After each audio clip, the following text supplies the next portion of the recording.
మరి కామేశం బాబు హోటల్ ఇదే. ఏమో కామేశం, కమ్మటి కాఫీ ఒకటి ఇవ్వు. నా కాఫీ ఎప్పుడు కమ్మగానే ఉంటుంది. తమరేమిటి కంగారుగా బరువైన పాత్ర మోసుకొచ్చారు? ఏం చేస్తాను చెప్పు, మనిషి అన్నాక 1,00,000 సమస్యలు ఉంటాయి. నువ్వు లేవరా, దిగు, కూర్చో. నాన్న ప్రసాదం. పాపం బోని కాని. ఏమిటి తాకట్టేనా? అర్జెంటుగా ఆకు పూజ జరిపించాలో. ఈ ఆకు పూజ ఏమిటో నాకు బాగా తెలుసు. ఇంతకు ఎంత కావాలో? ఆగు, 2,000 నువ్వు సరిపెట్టుకో, వడ్డీ కింద 1,000 నేను సరిపెట్టుకుంటాను. కామేశం, నిన్ను చూస్తుంటే ఆ కంచర్ల గోపనికి కజిన్లా కనిపిస్తున్నావు. అప్పిచ్చేటప్పుడు గోపంలా కనపడ్డా, వడ్డీ వసూలు చేసేటప్పుడు వడ్డీ కాసులు వెంకన్నలా అవుతాను, జాగ్రత్త. కామేశం, ఎందుకంత ఆవేశం? నీ అసలు వడ్డీ పువ్వుల్లో పెట్టిచ్చేస్తాగా. సరే చూడు, ఇందాక నుంచి వాడు చెవులు కెలుపుతున్నానా, వాడు ఏగనుకుంటున్నాడు.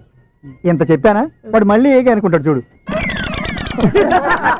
అరే ఆ నవ్వడం కైకూరే, నువ్వు చదివేది లాస్ట్ వీక్ పేపర్ అయినా ఐసా?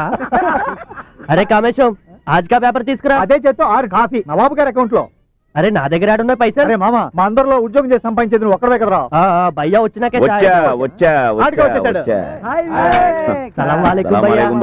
హలో మార్నింగ్ బాబాయ్. రావయ్యా వివేక్, రా.